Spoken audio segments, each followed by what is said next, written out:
Este país tan chico pero grande de corazón, de hombres y mujeres que trabajan con tesón. Niños y jóvenes, con todo su fervor, estudian con ganas por un futuro mejor. Hay una voz que cruza mi país, es nuestra voz que refleja su sentir, lo que siente mi país oriental.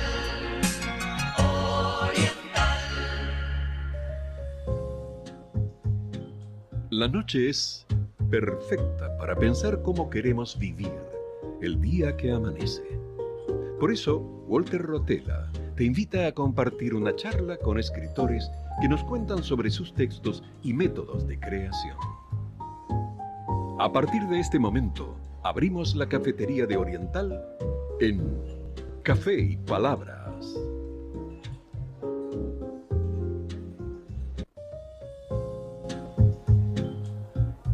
Bienvenidos. Ingresamos al espacio-tiempo de Café y Palabras, donde cada sorbo inspira una nueva conversación. Estamos en CX12 Radio Oriental 770 amplitud modulada. Nos pueden escuchar también vía internet por la web de Radio Oriental, accediendo a la pestaña Radio en Vivo. El programa se transmite en vivo este sábado 22 de noviembre de 2025, justo cuando arranca el día y se encienden las palabras de la mano de un café.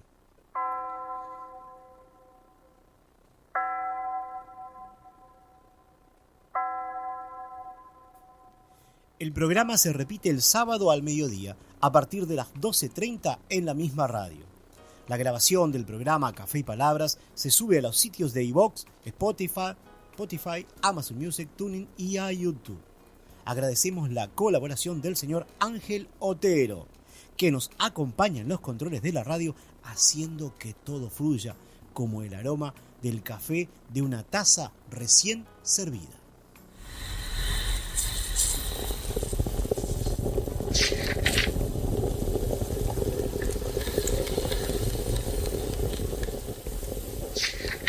Nos contactan por mensajes al número de WhatsApp 092-770-111 y a este programa lo pueden seguir por la red social Instagram, @cafeypalabras2025.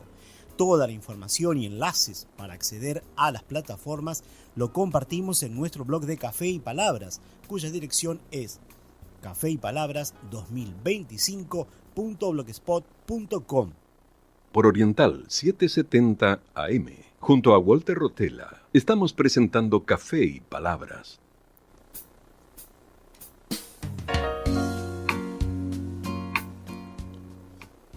En este programa 42 recibiremos al escritor uruguayo Diego Pereira Ríos. Él es magíster en Teología Latinoamericana por la Universidad Centroamericana José Simeón Cañas. Es profesor de Enseñanza Media, especialidad Filosofía por la Universidad de Montevideo.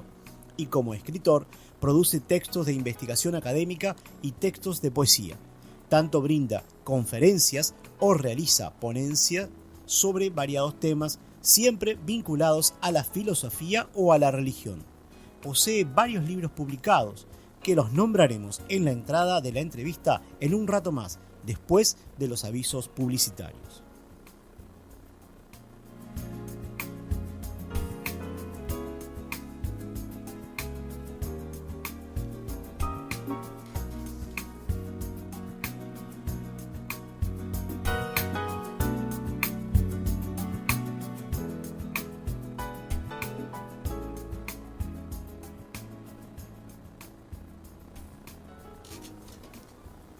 Ahora es tiempo de compartir nuestra columna Análisis Literario de la Biblia.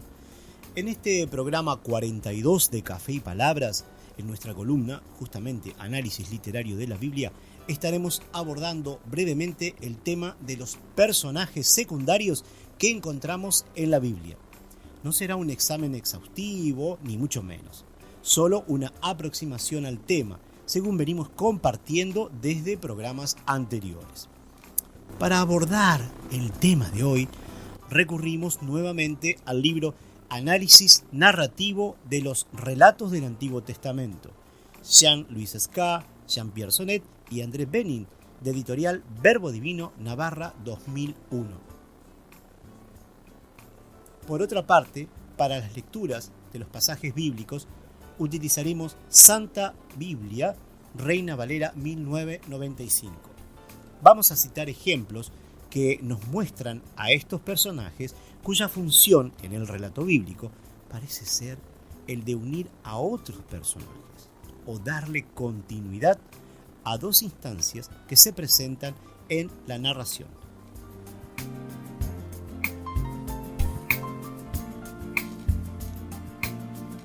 Leeremos dos secciones del Génesis.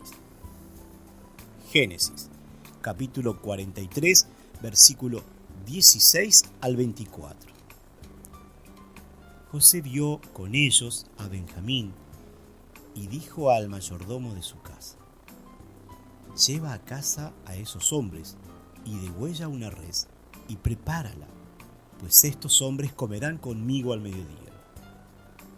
Hizo el hombre como José había dicho y llevó a los hombres a casa de José.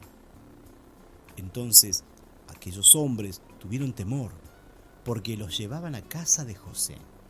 Se decían: por el dinero que fue devuelto en nuestros costales la primera vez, nos han traído aquí para tendernos lazo, atacarnos y tomarnos por siervos a nosotros y a nuestros asnos.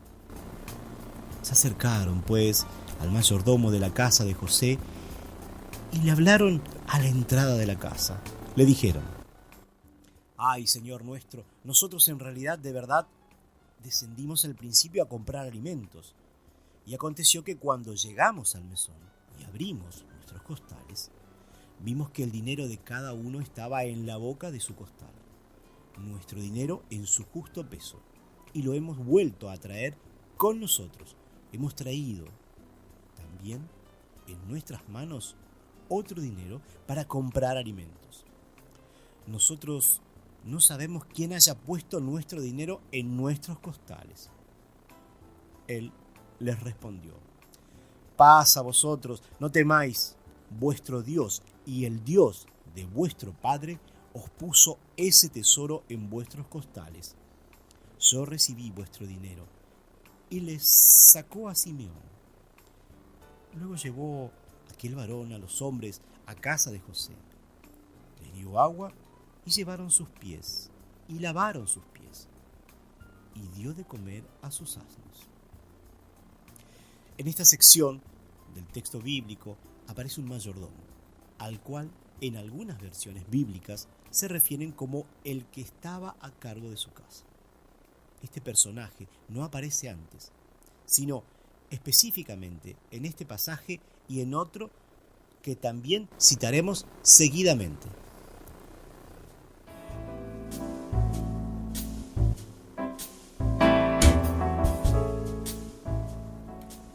Génesis, capítulo 44, versículos 1 al 12. La copa de José. Mandó José al mayordomo de su casa, diciendo: llena de alimento los costales de estos hombres, de todo cuanto puedan llevar, y pon el dinero de cada uno en la boca de su costal. También pondrás mi copa, la copa de plata, en la boca del costal del menor, con el dinero de su trigo. El mayordomo hizo como había dicho José. Al amanecer, los hombres fueron despedidos con sus asnos. Ya ellos habían salido de la ciudad, pero todavía no se habían alejado cuando José dijo a su mayordomo: levántate y siga a esos hombres. Cuando los alcances, dile: ¿por qué habéis pagado mal por bien? ¿Por qué habéis robado mi copa de plata? ¿No es esta en la que bebe mi señor y la que usa para adivinar? Habéis hecho mal al hacer esto. Cuando él los alcanzó, le dijo estas palabras.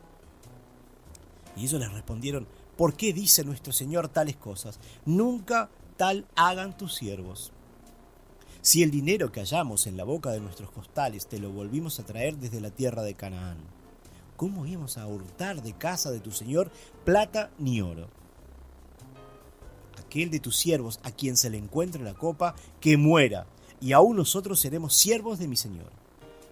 Entonces el mayordomo dijo: también ahora sea conforme a vuestras palabras. Aquel a quien se le encuentre será mi siervo. Los demás quedaréis sin culpa. Ellos entonces se dieron prisa. Bajó cada uno su costal a tierra y cada cual abrió el suyo. El mayordomo buscó, comenzando por el mayor y terminando por el menor. Y la copa fue hallada en el costal de Benjamín.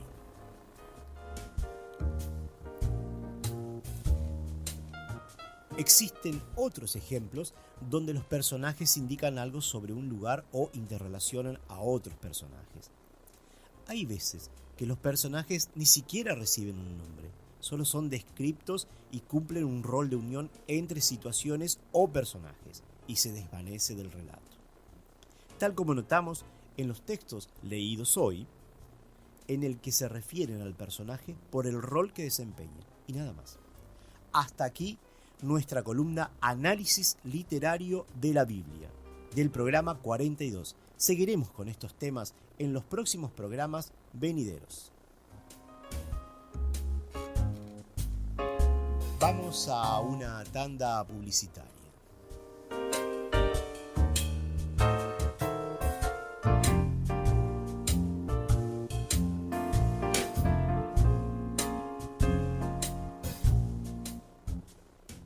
Esto es Café y Palabras, en la noche de Oriental. Hay una voz que cruza mi país. Desde Montevideo, Uruguay, transmite CX12 Radio Oriental en los 770 kHz de amplitud modulada en Canal Libre Internacional.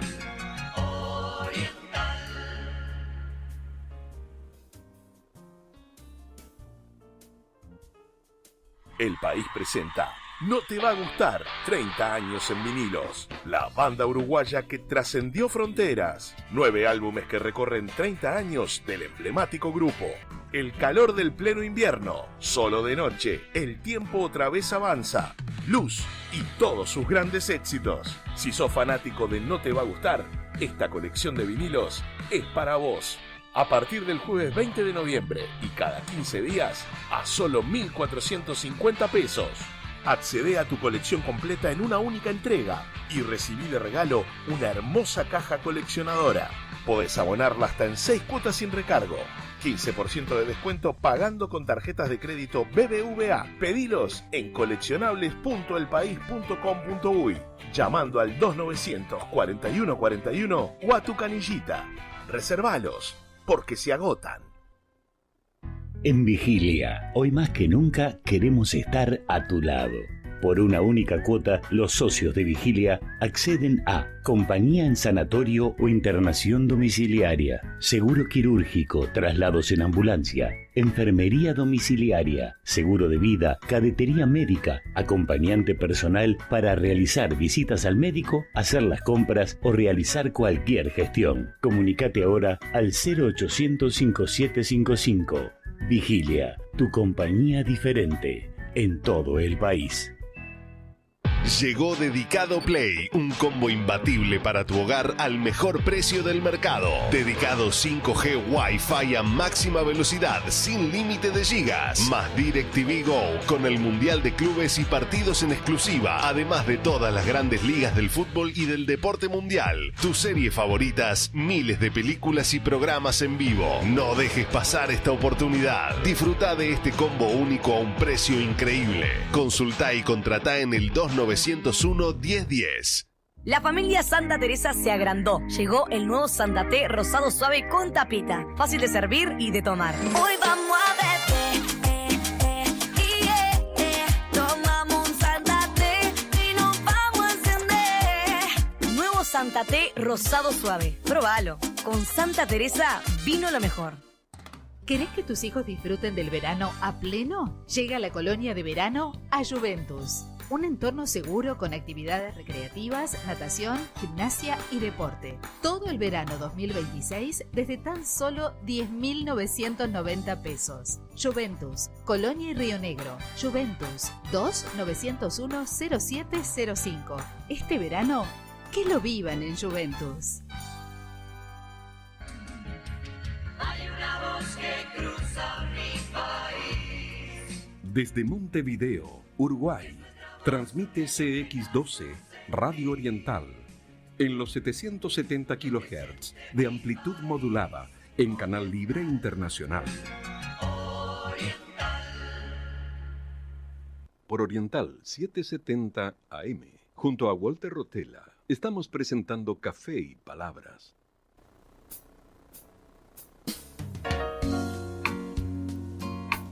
Antes de iniciar la entrevista, saludamos a Olga Iriarte, escritora que ha participado en nuestro programa y que ahora está escuchando el programa. Buenas noches, dice ella, así que le decimos bienvenida a ella y a toda nuestra audiencia. Aquí estamos hoy con otra entrevista más.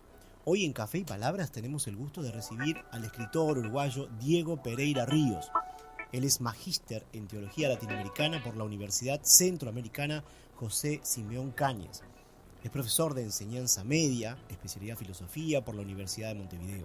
Actualmente doctorando en filosofía por la Universidad Estadual de Oeste de Paraná, Campus Toledo, Estado de Paraná, Brasil, becario programa CAPES. Línea de investigación, metafísica y conocimiento. Preproyecto de tesis, la fenomenología de la esperanza de Gabriel Marcel.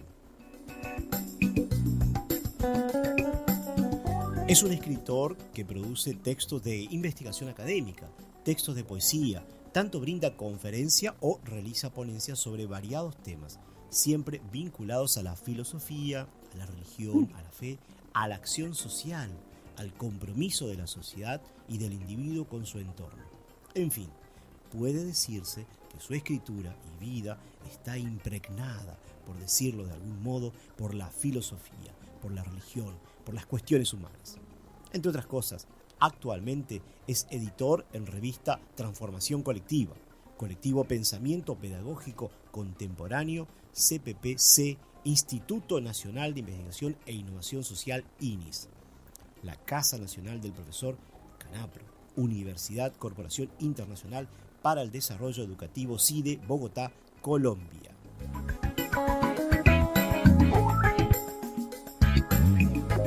Sus textos publicados son La Fuerza Transformadora de la Esperanza, 2016, En un Camino Liberador desde el Sur, Reflexiones Teórico-Prácticas sobre Filosofía, Educación y Religión, 2020, Teología para un Cristianismo de Liberación, 2021, La Fe Cuestionada, Aportes desde la Existencia, 2022, Senderos y Horizontes, Poemas, en coautoría con Nicolás Moreira Alanís, 2022.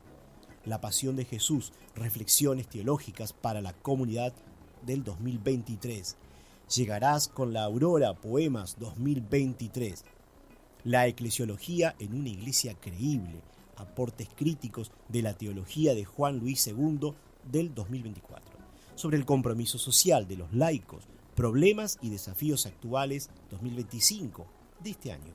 De la mano de la esperanza, Reflexiones de un cristiano del siglo XXI, también de este año. Y por último, La filosofía existencial de Gabriel Marcel, 2025. Creo que ya tenemos allí a Diego Pereira Ríos. Bienvenido, Diego, a Café y Palabras. Buenas noches, Walter, y a toda la audiencia. Un placer estar compartiendo este espacio contigo y con todos los que están escuchando por ahí. Muchas gracias por participar de Café y Palabras. Me gustaría conocer la filosofía de Gabriel Marcel. Puede decirse que modificó o encauzó tu vida hacia el estudio de la filosofía. Lo definió porque hasta cierta época tenías una inclinación por las ciencias exactas, según estuve leyendo, y también por humanidades. Pero se encauza hacia la filosofía con ese ir conociendo la obra de Marcel. ¿Es así? Sí, me impresiona la investigación que has hecho, ¿no? Si bien uno siempre pone muchas cosas en internet, en las redes, se ve que hiciste un gran trabajo. Sí, yo antes de conocer a Marcel en el año 2008, 2009, o sea, antes de hacer filosofía yo había hecho hasta ingeniería, me gustaba la química, la física, la matemática, entonces iba mucho por las ciencias exactas. Claro. Y al conocer a Marcel fue un gran giro en mi pensamiento, porque es un pensador, porque sigue vivo, en el sentido, su pensamiento sigue vivo, Ajá. que invita a pensar desde lo cotidiano, que es lo que yo considero que la filosofía tiene que hacer más hincapié. Entonces Marcel, en medio de las guerras mundiales, en experiencias de sufrimiento, de mucho dolor, de mucho sin saber para dónde iba el mundo, a veces nosotros nos quejamos del hoy, pero hubieron épocas similares, donde estos pensadores, al tocar la carne humana, porque él, si bien no combatió, él era francés, si bien no combatió, trabajó en la Cruz Roja, al conocer el sufrimiento humano de cerca, él mismo se cuestiona y dice que todo lo que había aprendido hasta ahí no servía para nada, que él tenía que ayudar a la gente a ser mejor ser humano, por decirlo con mis palabras. Claro. Y ahí es que empieza a desarrollar una filosofía existencialista, como se le dice, a partir de la existencia de la persona y las posibilidades que cada uno puede desarrollar. Qué interesante esa forma de ver, ¿no? Es decir, no solo tener la teoría y pensar y trabajar en los ambientes académicos, sino que bajar a tierra y trabajar con la gente. Justamente me parece que este texto que voy a leer ahora, que lo expresa Martín Grassi, que dice: la filosofía es concreta, porque su método dialéctico exige no despegarse de la experiencia humana en su carnalidad y en su dramatismo. Esto lo expresa Martín Grassi, doctor en filosofía por la Universidad Católica de Buenos Aires, CONICET, en el prólogo de la Filosofía Existencial de Gabriel Marcel. ¿A qué se refiere Grassi con esta frase? Que es parte del prólogo, ¿no? de tu trabajo. Exacto, la expresión filosofía concreta es de Marcel justamente, y Grassi, Martín, que hoy somos amigos, porque incluso en octubre lo visité en Buenos Aires, pensando en el proceso que estoy haciendo acá en el doctorado. Sí. Siguiendo a Marcel, justamente Martín habla que la filosofía es concreta porque es una forma de partir de la realidad, llevar esa realidad al pensamiento, pero bajar a la realidad nuevamente. Que es lo que en la academia se pierde mucho. Si uno escucha, uno puede acceder hoy a internet a muchas charlas de filosofía, y uno fácilmente se da cuenta que a veces el lenguaje de los filósofos o los temas que tratan están muy lejos de la vida cotidiana de la gente común, claro, del que maneja el ómnibus, del panadero, del carnicero. Y a mí me marcó un profesor que tuve hace unos años en la Facultad de Teología del Uruguay, que nos decía, Cirilo Marichal, el padre Cirilo Marichal, a quien está dedicado este libro, este último libro. Él nos decía, si la filosofía no sirve para el carnicero, no sirve. Claro. Y yo también ahí, justamente con él aprendí, en un curso con él conocí a Marcel, y con esa insistencia de él, yo sentí como un hostigamiento grande de decir, tengo que pensar, y si voy a escribir algo, le tiene que servir a todas las personas que puedan leer. Claro. Y estoy hablando de adolescentes de 14, 15 años que ya empiezan a leer con más fluidez y con más reflexión. Mis libros apuntan a eso, siguiendo a Marcel, ¿no? Que más allá de en filosofía trabajamos con conceptos, los temas que tenemos que tratar tienen que ayudar a la gente común, normal, del día a día, a pensar su vida, a pensar el mundo, a pensar las cuestiones fundamentales. Eso es filosofía concreta. Qué interesante, qué interesante. Bueno, acá tenemos un saludo y dice: muy buenas noches, acá estoy escuchando Café y Palabras, buen programa. Un saludo especial a Diego Pereira Ríos, gran amigo mío y del programa, abrí la boca. Lo mismo a su esposa Alexandra, un gustazo volver a escucharlo arriba, dice Sebastián Fernández. Sevita, gracias Seba. Qué bien, qué bien. La fuerza transformadora de la esperanza fue tu primer libro publicado allá por 2016. Y le siguieron otros. muchos de ellos tienen que ver con el pensamiento filosófico de Marcel, según entiendo. Entonces, conocer su obra te marcó. Luego sigues profundizando en su estudio y te pregunto, ¿cómo afecta eso no solo en tus estudios de investigación, sino también en tu vida? Un poco lo que me venías diciendo quizás, ¿no? Exacto, mira, por hacer otra relación, yo estoy leyendo ahora Simone Weil, que es una autora fascinante que recomiendo, y si hay alguien que esté estudiando, invítala al café también, a este espacio. Simone Weil fue una filósofa francesa, también contemporánea de Marcel. Tiene una historia bien particular, su biografía. Fue comunista, después por enfermedad no pudo combatir. O sea, esa época generó mucho pensamiento entre las dos guerras mundiales, ¿no? Y ella habla, se considera la última filósofa que trabajó la filosofía del trabajo. Y yo leyéndola a ella, le doy más sentido a lo que vengo estudiando de Marcel, porque ella dice, muchos intelectuales se pierden entre palabras y se olvidan del trabajo físico, que no solo es fundamental para purificar el pensamiento, sino para sentir en el cuerpo lo que sufre el mundo. Entonces, a veces es muy fácil sentarse en la silla frente al escritorio con los libros y escribir, y a veces divagar, porque caemos en esos errores, y nos olvidamos de las personas que trabajan en las fábricas, que trabajan en el campo. Entonces, ¿cómo traemos esa realidad de esa gente al mundo de hoy? Claro. Por eso en el día a día yo me obligo mucho, y Dios nos ha bendecido a mí, a mi esposa, en la vida que tenemos. Nosotros alquilamos una casa con un terreno grande donde hay que cortar el pasto, donde tenemos huerta, claro, donde también tenemos un emprendimiento de artesanías, o sea, trabajamos con las manos. Una forma de cultivar esa dimensión física del trabajo que también ayuda al pensamiento. Entonces, de alguna manera, esa filosofía concreta de Marcel también la voy generando con otros autores y tratando de llevarla a cabo en el día a día. Viendo en tus redes sociales, estuve viendo ese ir también con la comunidad aborigen, creo, ¿no? En algunas instancias, con la gente del campo.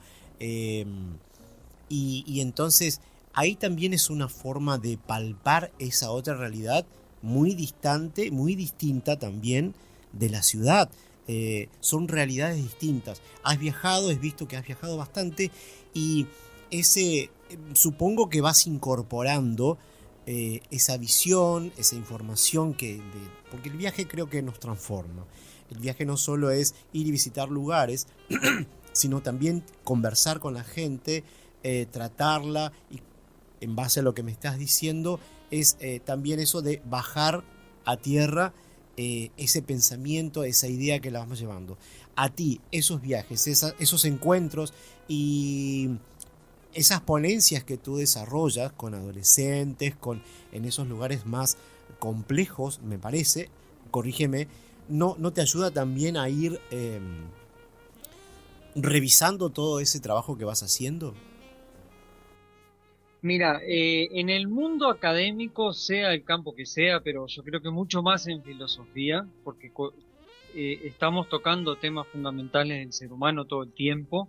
Claro. Yo creo que cada experiencia, cada viaje, cada encuentro con un grupo, con una cultura o con personas concretas, tiene que cambiarnos en algo. Yo creo que siempre nos modificamos. El tema es cuánto nos abrimos a esa modificación. Por ejemplo, tú referías al viaje que hice en el 2013 a conocer comunidades guaraníes al sur de Bolivia.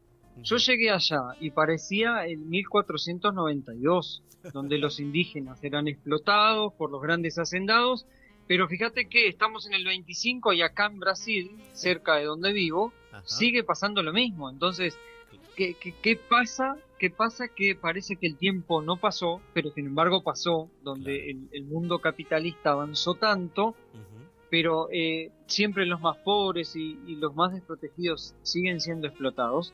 Pero, por ejemplo, este año también viajé a Bogotá, invitado por una amiga a dar una conferencia para adolescentes, tú lo decías. Yo llegué allá y, por ejemplo, la persona que dio una conferencia antes que yo, para adolescentes, la dio sentado y con el micrófono enfrente, ¿no? Y filosofando. Ajá. Yo empecé a mirar a los adolescentes, se dormían, se aburrían, sacaban el celular. Yo dije, qué poca conciencia tenemos los adultos cuando trabajamos con adolescentes. O sea, Claro. creo que tengo una madre por ahí, se llama Olga, que me está escuchando. No Olga la escritora, otra Olga, Ajá. que ella me conoce bien y sabe cómo trabajo con adolescentes. Entonces, cuando me tocó dar la charla a mí, yo dije, no puedo hacer lo mismo. Entonces me paré, pedí el micrófono inalámbrico, empecé a caminar, les empecé a preguntar.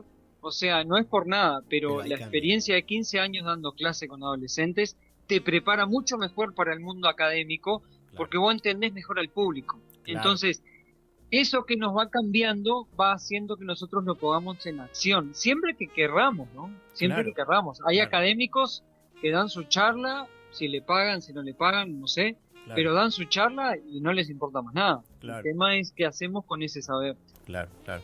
Es interesante lo que dices, ¿no? Es decir, esa es la forma de bajar a tierra, ¿no? Es decir, que le llegue. Y me encanta lo que dices de ese contexto de el aula, donde también se da eso. Muchas veces nos quejamos de que el alumno no se engancha, pero bueno, ¿qué hacemos como docentes si enganchamos o no al alumno, si lo estimulamos a que se meta a nuestra clase? O simplemente vamos y cumplimos un horario y decimos una serie de cosas y bueno, ya está. Cuesta mucho, yo entiendo que cuesta mucho. Veo alumnos en secundaria que permanentemente están con el celular y cuesta mucho el tema de la atención.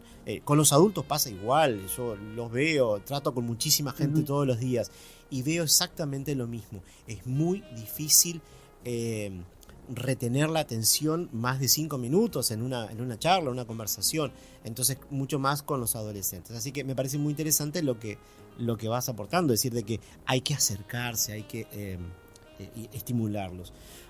Por otro lado, quería preguntarte sobre Senderos y Horizontes, que es un libro de poemas que publicaste en coautoría con otro docente de filosofía, Nicolás Moreira Lanís, en 2022.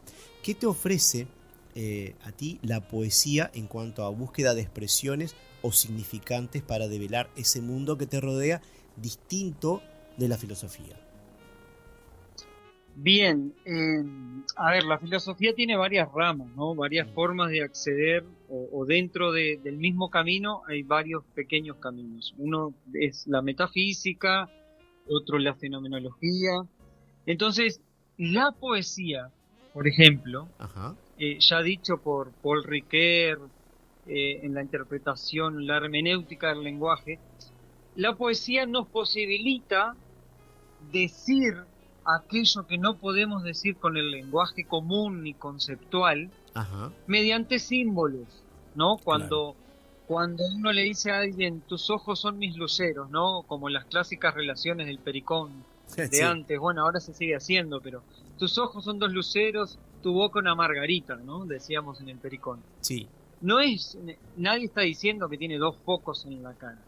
Sin embargo, todo el juego simbólico de la poesía hace que para una persona los ojos de la otra sean realmente luz en mi camino. Por ejemplo, los ojos de mi esposa en mi camino son luz. Yo tengo problemas, tengo a veces oscuridades y hablo con ella y muchas veces me viene la luz, me vienen las ideas, muchas veces gracias a ella. Entonces, ¿cómo yo expreso eso?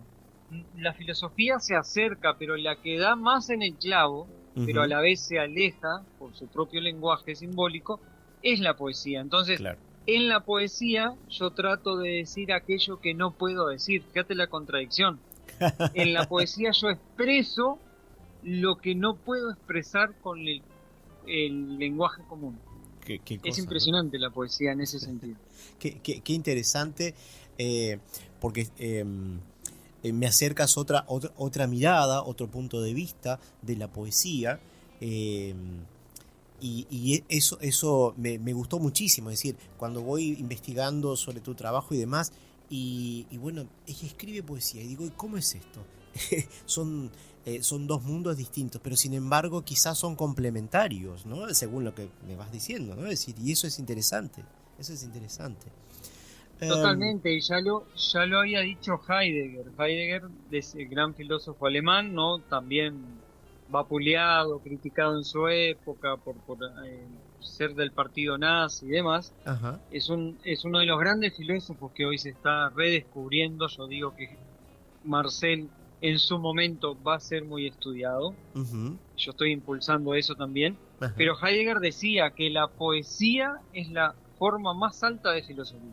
Qué cosa, ¿no? No es menor, no es menor lo que estás diciendo. No. Respecto del título anterior, también te pregunto cómo te sientes al escribir con otro, al compartir un texto o al reunir tus textos con otra persona y generar un mensaje común en este formato de creación literaria. Pues en tus trabajos de investigación hay un ir y venir, asumo, con colegas, aunque el proyecto sea tuyo del principio al fin, porque es decir, ahora que estás haciendo el doctorando, es decir, tú vas trabajando, tienes un trabajo y demás, y hay una interconsulta con otros, pero en general en trabajos de creación literaria es un poco más solitario, me parece. Pero ¿cómo es ese trabajar con otro? Mira, te agradezco esta pregunta o que saques este tema, porque si yo me animé a publicar poesía fue gracias a Nicolás, a mi amigo Nicolás Moreira Lanís, uh-huh, que primero fue mi profesor en el IPA, profesor de filosofía medieval. Después uh-huh, nos hicimos amigos con el tiempo, uh-huh, y él ya había publicado un libro anteriormente, claro, de poesía. Y charlando le dije, mirá Nico, yo hace años que escribo poesía, pero no me animo a publicar. Y le dije, ¿qué te parece si juntamos nuestros poemas, los ordenamos? Y fue muy lindo porque hicimos 3 encuentros, me acuerdo, donde miramos los poemas, yo les pasé los míos, él los suyos. Y por ejemplo, escribimos bien distinto, porque yo escribo, mira, yo no puedo escribir sin rima. Ajá. Nicolás es todo lo contrario, él escribe siempre sin rima. Mira. Entonces hicimos una fusión muy linda, uh-huh, de que cada uno tenía su estilo, pero que coincidíamos en las temáticas. Ah, mira. En mucho de lo que escribíamos. Claro. Entonces de ahí surgió ese primer libro que publiqué con él, Senderos de Horizontes, que después sí ya me animé a escribir el mío propio de poesía posteriormente, pero le debo a Nico ese trabajo en equipo de unir poesía, que la poesía es muy personal. Claro, ahí hay otra cosa que vos decías. El trabajo académico uno lo escribe ya mirando al público, ya sabemos que nos van a leer.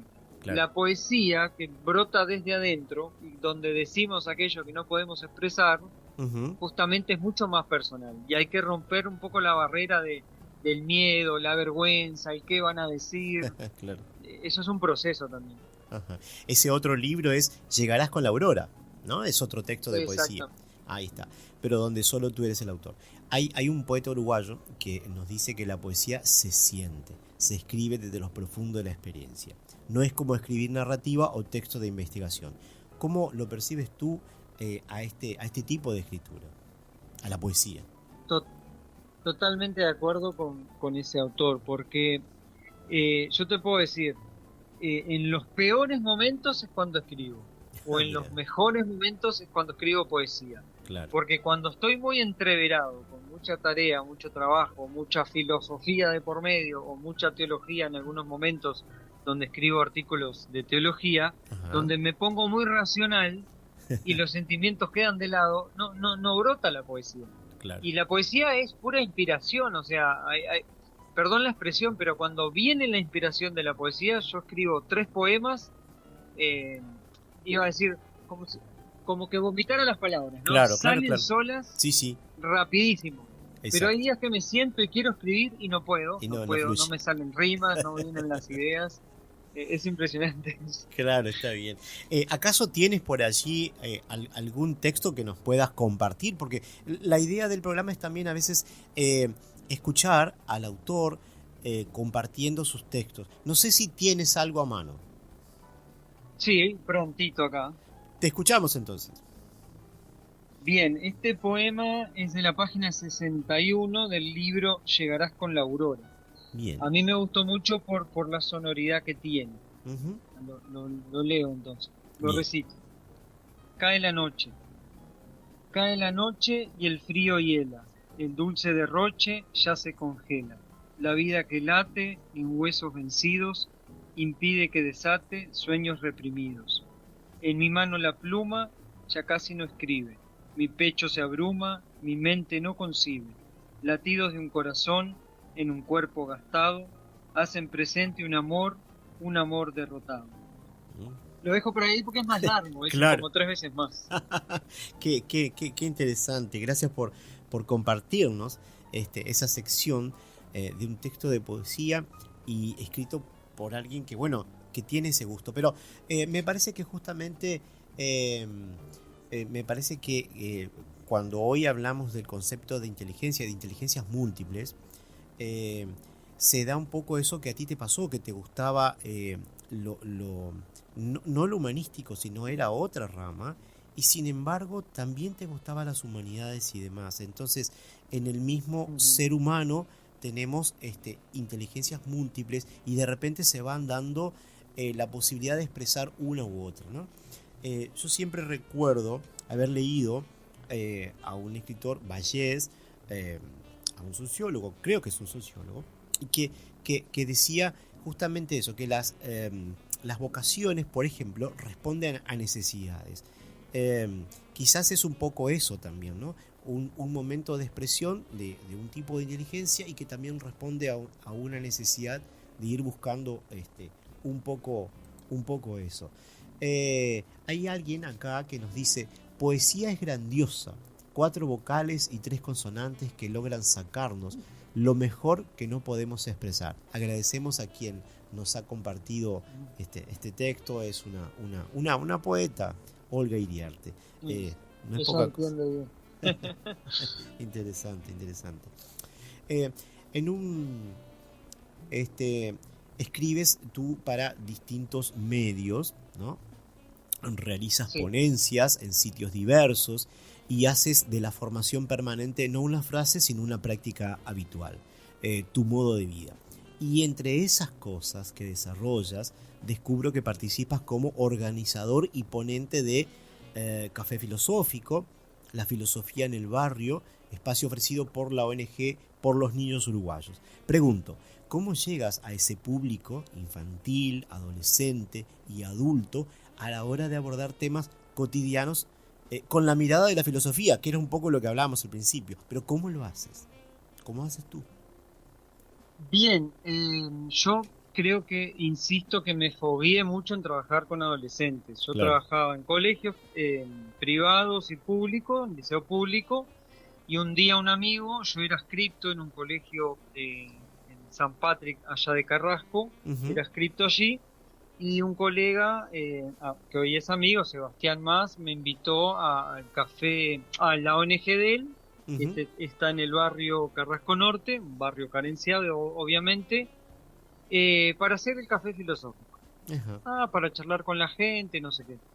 Y claro, y se invita al barrio y vienen desde niños de 5 años hasta adultos de 80 años. Y para mí fue tan fácil trabajar, primero porque la gente lo facilita, ¿no? La gente humilde tiene mucha más apertura a aprender algo nuevo, y sobre todo porque creo que perciben muy rápido que el que viene con buena o mala intención. O se viene a promocionar o viene a compartir algo de lo que sabe, lo poquito que sabe.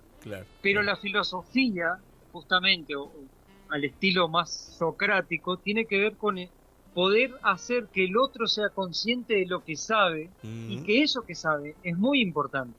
Entonces es tan importante el niño que aprende que aprende a arreglar la rueda del auto cuando se le rompe, porque tiene que aprender a hacerlo, hasta el abuelo que resuelve un problema familiar, y así en las edades del medio, ¿no? Pero entonces los cafés filosóficos en la ONG era un intercambio de saberes. Con ese título, Café Filosófico. Que poníamos un tema, trabajábamos con textos de filósofos, pero que apuntaban a ser consciente que todos sabemos algo, y que cuando lo compartimos crecemos juntos. Qué interesante. Y eso mismo, aprovecho que me tiras este gancho, eso mismo empezamos a hacer aquí en Toledo, en la ciudad donde vivo, para los migrantes que estamos viviendo aquí. y que son situaciones bien difíciles, bien distintas a la mía y a la de mi esposa. Tenemos gente de Haití, de África, refugiados que son explotados laboralmente, trabajan todo el día por una miseria, entonces no pueden viajar a ver a sus familias. Entonces allí armamos un café filosófico como espacio de reflexión para reflexionar los problemas que tenemos como migrantes. Pero el aprendizaje fue en la ONG de Uruguay. Eso fue grandioso. Qué bueno eso, ¿no? Porque muchas veces quizás es algo que nos falta, ¿no? Es decir, sabemos que queremos tratar determinados temas, queremos abordarlos, porque abordar un tema es una forma de ir ya solucionando, porque uno lo empieza a abordar, uno lo empieza a hablar, y quizás esa temática que tú estás comentando es una temática común a muchas personas y que vienen de lugares distintos, pero la problemática es la misma, es decir, las dificultades económicas, las dificultades por las cuales salieron de sus países, las dificultades que tienen que atravesar en el país a donde van, que los reciben, y quizás no es particular de uno, sino que todos tienen situaciones similares, y cuando nos unimos empezamos a ver que es común. Primero no te sentís solo, en segunda instancia empezás a ver que existen otras formas de mirar el mismo tema, y quizás ahí es una forma de salir un poco adelante y no sentirse tan solo. Qué interesante lo que estás planteando, ¿no? Y hay una mirada filosófica del tema, ¿no? Con el aporte de ustedes. Qué bueno. Exactamente. Incluso hace unos días participé en una semana académica sobre filosofía de la religión en una universidad, y yo llevé el tema de la teología. Porque ¿qué pasa? Nosotros tenemos en el mundo cristiano católico la teología por un lado y la filosofía de aquellos que se consideran por ahí ateos o en contra de la iglesia, o a veces medios rebeldes de un cristianismo que todavía existe, medio tradicionalista, pero no dialogan. Entonces yo fui a este congreso de filosofía, semana académica, y llevé el tema de la relación de la filosofía con la teología. O sea, cuando nosotros vamos a pensar la religión, tenemos que dialogar con las otras disciplinas que trabajan con el tema religioso. Claro. Entonces, de alguna manera me jugué ahí, ¿no? Pero les dije a los presentes, acá es muy lindo reunirnos, filosofar, criticar el mundo religioso, pero ¿estamos dialogando con ellos? Claro. ¿Estamos yendo a los lugares donde el pueblo manifiesta su fe? Claro. Después lo otro también, que a veces se confunde institución con la fe de pueblo, la fe popular, claro. Son dos cosas bien distintas. Claro. Entonces, yo muchas veces hago eso, de lo que aprendo en algunos lugares, lo llevo, sea una discusión, sea un aporte, lo llevo a otros lugares donde me parece que falta lo mismo, falta compartir y entender que somos todos iguales, todos buscamos la misma felicidad, etc. Claro, claro. En el texto Un discernimiento cristiano para el momento actual, de tu autoría, leí lo siguiente. Por último, es preocupante también el lugar que ocupan los productos consumidos. Se depositan en ellos las esperanzas más profundas del ser humano, su realización y sus sueños. Y otra frase que me llamó la atención, que lo leí, que dice: el que no tiene lo que todos quieren tener no es. ¿Qué nos puedes decir sobre este texto, sobre el mensaje que buscas difundir en él? Bien, voy a traer a Gabriel Marcel a colación, porque Marcel habla de la diferencia entre ser y tener, ¿sí? Nosotros vemos hoy en el mundo materialista que nos domina, donde el consumismo intenta hacernos creer que cuanto más tengamos cosas materiales, más felices seremos o más nos realizamos, ¿no? Ahí hay una gran confusión entre el ser y el tener. ¿Por qué muchas veces los pobres son más felices que los ricos? Sí. En la contradicción, ¿no? En la contradicción que les falta comida, que les falta posibilidades de crecer profesionalmente y demás. Pero yo conozco a la gente, mucha gente pobre, que vive la sencillez del cada día sin tener nada, sin tener mucho, y es mucho más feliz que el que tiene mucho. Entonces, yo simplemente ahí parafraseo un poco las ideas que trae Marcel y que hoy las hace mucho más famosas Byung-Chul Han, este filósofo que está un poco de moda porque es el filósofo más leído en todo el mundo. Ajá. Y él habla de eso, ¿no? Que el materialismo nos hace creer que si nosotros tenemos, somos algo. Y eso es horrible. Yo siempre lo sufrí porque vengo de clase pobre, hasta el día de hoy, que me muevo en algunos ambientes de dinero, Sí, sí. universidades, ¿no? Privadas, Claro, donde claro. va gente de dinero, uno siente en el cuerpo la diferencia. Claro. De que tiene y que exhibe su iPhone último modelo, de que su ropa de marca, y Claro. llego yo a veces con mis sandalitas, mi pantalón sencillo. Entonces, como que uno percibe en el aire que mucha gente es a partir de lo que tiene. Claro, Y claro. vivimos totalmente contrario. El Papa Francisco habló mucho de eso también, ¿no? Ujú, claro. Entonces, hay una gran diferencia entre ser y tener.Nosotros podemos ser Claro. fieles a nosotros, podemos ser felices, podemos ser auténticos con muy poco materialmente. Claro, claro. Qué Ahora, interesante. El, el tener muchas veces nos falsea el ser. Claro. Porque una persona, yo conozco miles de casos, tú también, gente que tenía un buen trabajo y un buen pasar, Sí. perdió su trabajo, perdió su poder económico Sí. y no supo qué hacer con su vida, Exacto. porque dependía de eso. Exacto. También hoy el tener pasa por tener títulos, la Sí. academia también expresa de eso. Cuanto Claro. más títulos tenés en tu pared, o cuanto Claro. más artículos has publicado, o cuanto más libros, Sí, todo sí. pasa por el tener, Sí, sí. tristemente, Claro. ¿no? Es otra expresión del tener, digamos, ¿no? Claro. Exactamente. Estamos llegando casi al final del programa y entonces me gustaría preguntarte si hay algún libro que se esté gestando para el 2026 o para el 2027. Sé que estás trabajando en el proceso de el proyecto de investigación y edición del libro Filosofía en Uruguay. Pero para el 2026 ¿hay algo? Bueno, ya tengo el índice y la Bien. mitad del libro, porque, a ver, como últimamente tengo tiempo, como yo estoy becado acá, yo recibo un dinero del Estado brasileño, ¿no? Del gobierno, Sí. que hay que tener claro, ese dinero que yo recibo son de los impuestos del pueblo, entonces Claro. tengo una responsabilidad, Ujú. una cosa que yo insisto mucho, ¿no? No es el presidente Lula que me regala el dinero, no, es la gente de aquí del barrio Exacto. que con sus impuestos me financia mis estudios y yo tengo Claro. una responsabilidad. Claro. Entonces, trato de aprovechar mi tiempo al máximo, estudiando todo lo que puedo, escribiendo todo lo que puedo. Y bueno, como no estoy trabajando este año, Ujú. tengo tiempo de escribir y ya está en camino el próximo libro, que creo que marzo, abril, ya lo estaremos sacando, Dios mediante. Qué bueno, y bueno, esperemos que para esa época, bueno, cuando lo estés empezando a difundir, bueno, quizás podamos tener otra entrevista y poder hablar sobre ese libro que sale el año que viene. Bueno, yo te agradezco muchísimo.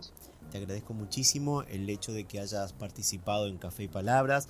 Es un horario un poco complejo, es tarde, pero bueno, has tenido la amabilidad de participar y bueno, también agradecemos a Sebastián que nos hizo la conexión, porque justamente Café y Palabras funciona de esa manera, igual que antes el podcast Página en Blanco, es decir, un escritor nos presenta a otro y así vamos conociendo a nuevos escritores, a nuevas personas a quienes entrevistar, presentar sus proyectos, presentar sus trabajos. Así que yo agradezco mucho a la comunidad.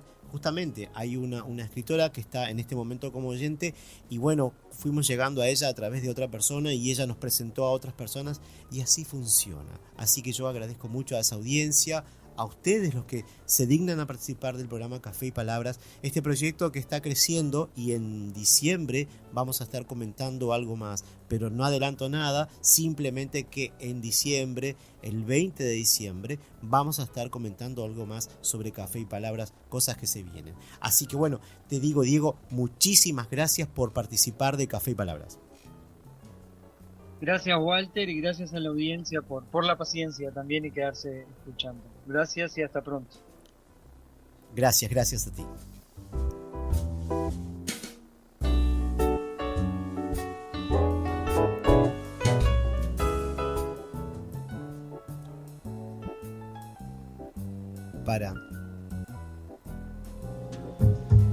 Para el próximo programa estaremos en contacto vía telefónica con la escritora argentina Blanca Salcedo.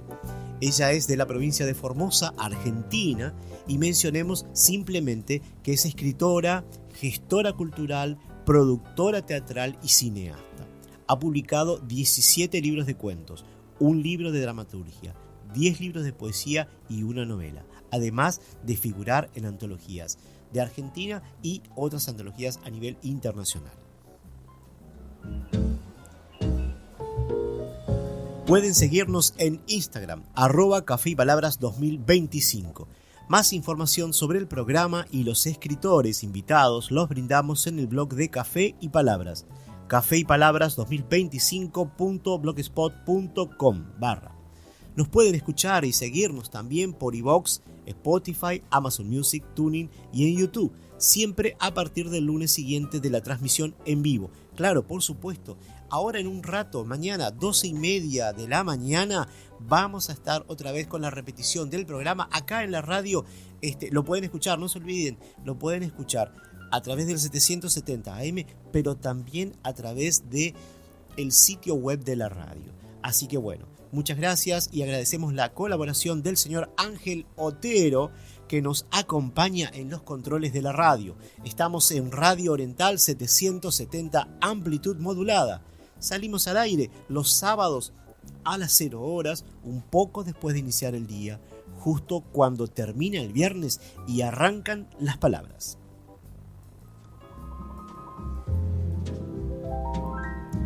También pueden escuchar por la web oriental.com.uy/inicio/en-vivo/ y pueden seguir a Radio Oriental por la red social Facebook, www.facebook.com/oriental770 o la red social X, @oriental770.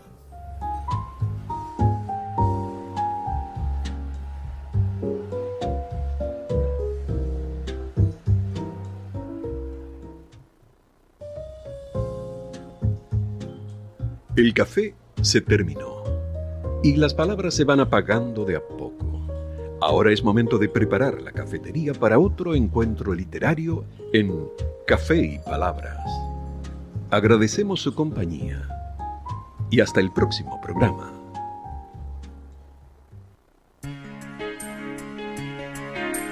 Este país tan chico pero grande de corazón, de hombres y mujeres que trabajan con tesón. Niños y jóvenes, con todo su fervor, estudian con ganas por un futuro mejor. Hay una voz que cruza mi país, es nuestra voz que refleja su sentir, lo que siente mi país oriental.